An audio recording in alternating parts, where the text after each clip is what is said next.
African Court on Human and People's Rights, hereinafter referred to as the Protocol, a declaration by which it accepted the jurisdiction of the court to receive cases from individuals and non-governmental organizations. Subject of the application: A. Facts of the matter. Yes, we keep on saying it. Nnamdi Kanu has no case to answer. And finally, the African Union has come out for Nnamdi Kanu few days after the African court made a declaration in his favor. Welcome to this YouTube channel. In case you're new to this YouTube channel, kindly hit the subscribe bell below, because in this channel, I bring you everything that is trending and everything you need to know regarding Nnamdi Kanu. So the African Union has come out now and said enough is enough of the injustice against Nnamdi Kanu. And the African Union has said that they won't take the injustice being carried out in Nigeria against Nnamdi Kanu, stating that Nigeria has disobeyed the rule of law and what it stands for in Africa. In this very session, I'm going to be playing you the long clip of what the African Union has sent out to the Nigerian government. And Bola Tinubu is biting more than he can chew, because finally the African Union has come out for him, because he is the author of all these things, because he had the power to release Nnamdi Kanu after the death of the just Buhari. But instead of him to release Nnamdi Kanu, he went ahead to tell Omotosho that he should continue trying Nnamdi Kanu in the Nigerian courts, even when the appeal court in 2022 said that no court in Nigeria has the jurisdiction to try Nnamdi Kanu. And now the African Union has come out and said enough of all this, that they won't accept the injustice carried out against Nnamdi Kanu. And finally, Nnamdi Kanu has been vindicated in this very video. Well, I'm going to be playing the audio for you to listen to it, and I'll urge you to listen very carefully, because Nnamdi Kanu's next trial is coming up on Friday this very week. But 48 hours before that very trial, the African Union has vindicated Nnamdi Kanu just in time. Listen to this particular audio.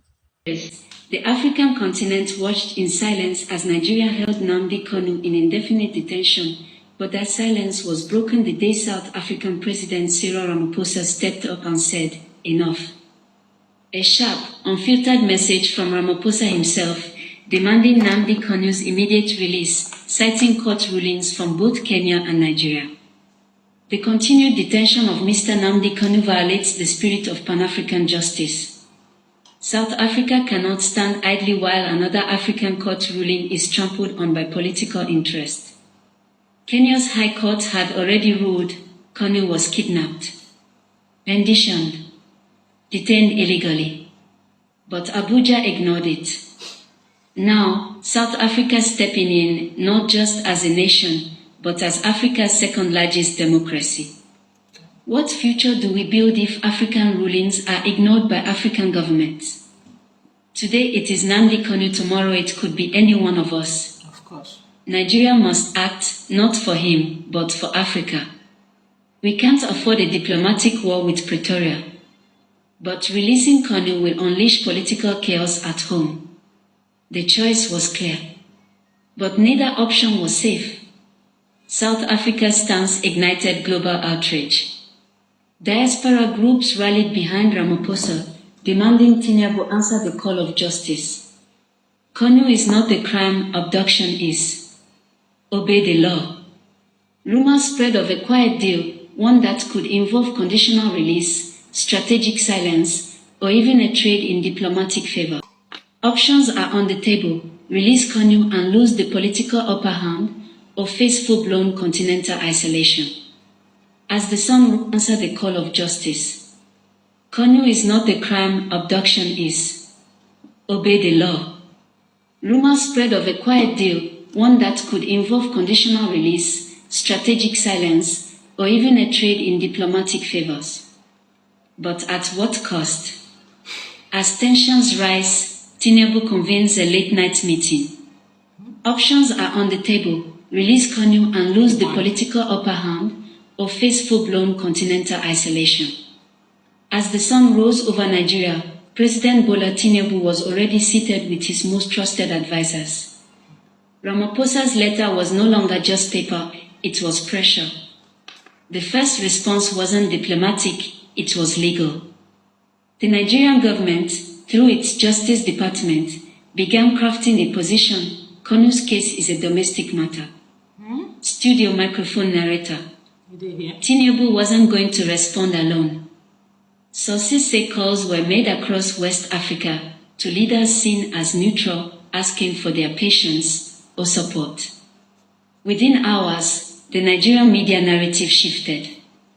Spokespersons emphasized national interest, the complexity of legal appeals, and subtly reminded the public of Nigeria's leadership in Africa. Despite diplomatic noise, the Department of State Services issued no statement. But insiders say the directive remained clear: maintain current detention protocols. African Union leadership received position papers from both sides. South Africa's argument cited judicial precedent. Nigeria's letter emphasized non-interference. The Union encourages dialogue, legal clarity, and adherence to established rulings from all member states. As heads of state debated legality, human rights groups reignited their message: the issue wasn't politics, it was due process. The question is simple: was Nnamdi Kanu given a fair trial? If not, why is he still in detention? Studio microphone narrator. Within Nigeria, not everyone agreed with the hard stance.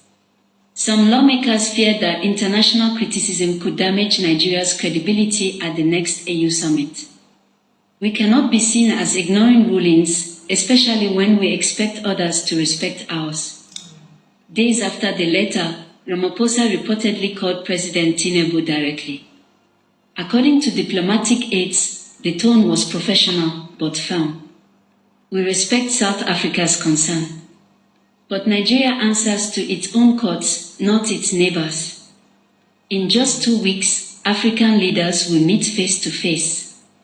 And Kanu's case, once confined to Nigerian courtrooms, now stands before an entire continent. The standoff has only just begun, and the pressure is building. For months, the case of Nnamdi Kanu remained Nigeria's business. But now, in the heart of Africa's political capital, it was placed on the table before the entire continent. It is not our place to judge individual nations, but it is our duty to uphold the African Charter on Human and People's Rights. That duty compels us to act. For the first time since Kanu's detention, the AU acknowledged it publicly. It wasn't a condemnation, but it was pressure. One by one, African leaders were called into quiet consultations. Ramaphosa reaffirmed his position. Kenya's legal delegation presented its court ruling. Nigeria held firm, but its circle was shrinking.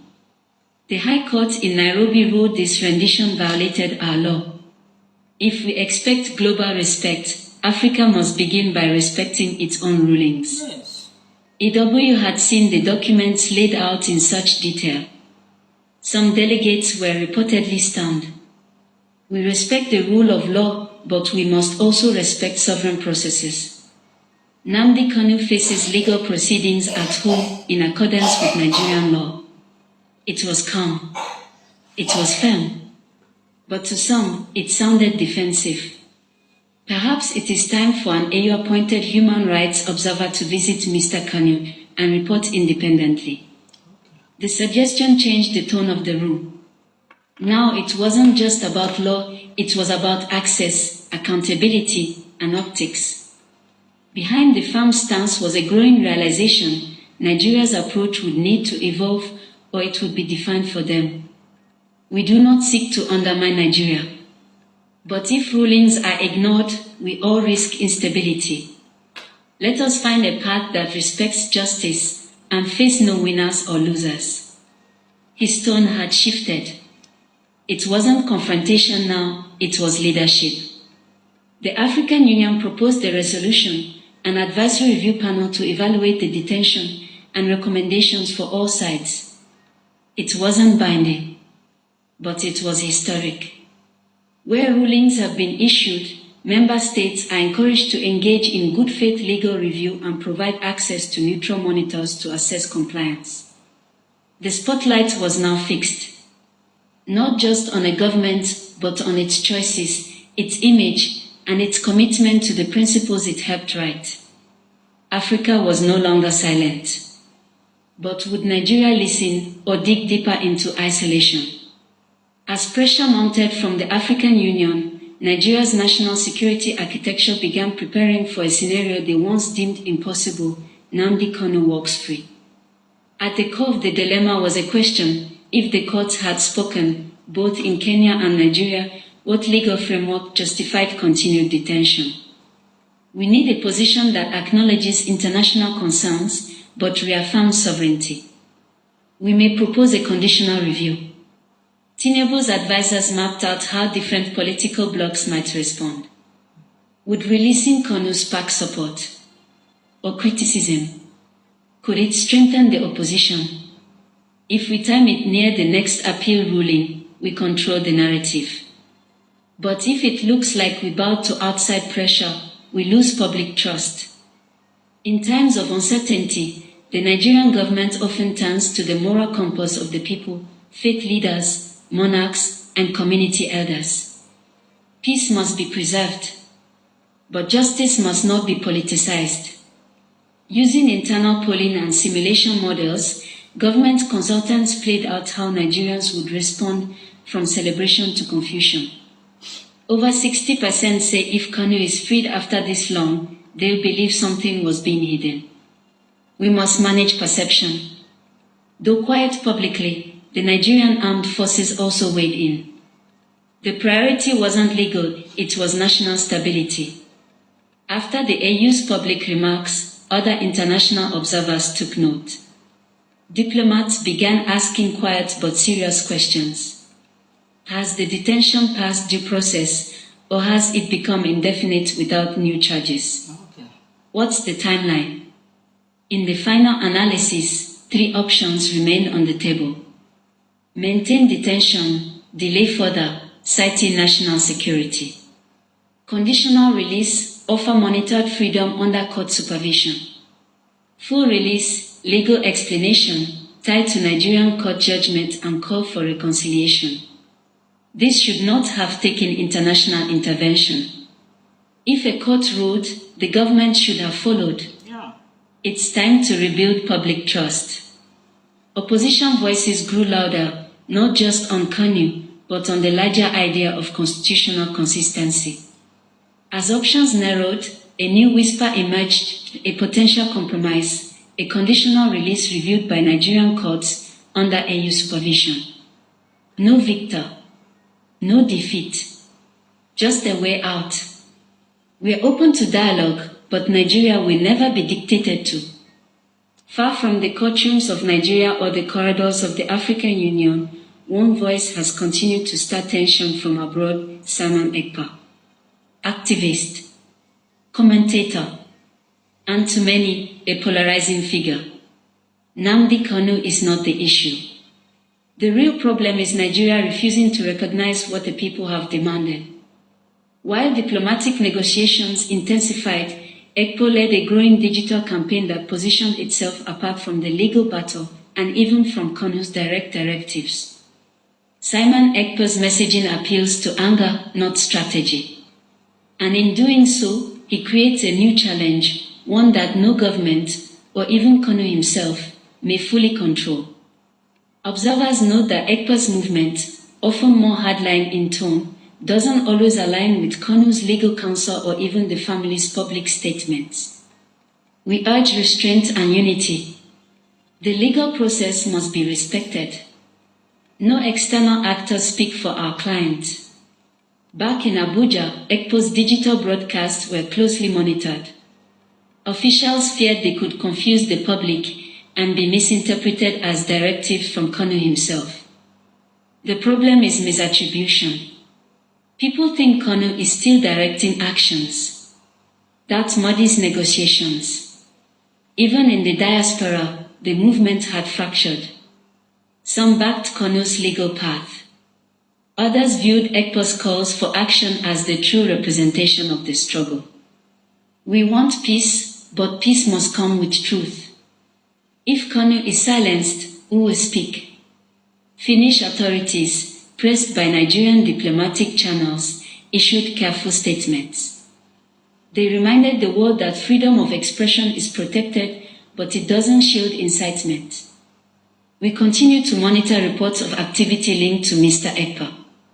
We urge all voices to act within the bounds of law. So, guys, that was the message from the African Union. The African Union has now vindicated Nnamdi Kanu, and if you're following up that very message, you clearly hear where it was boldly stated that the Federal High Court in Kenya declared Nnamdi Kanu innocent, but Nigeria has refused to obey the rule of law. Who should be held accountable for disobeying the rule of law? No other person than Justice James Omotosho and Bola Tinubu, because they are the people leading this very country, and they are the people holding Nnamdi Kanu captive.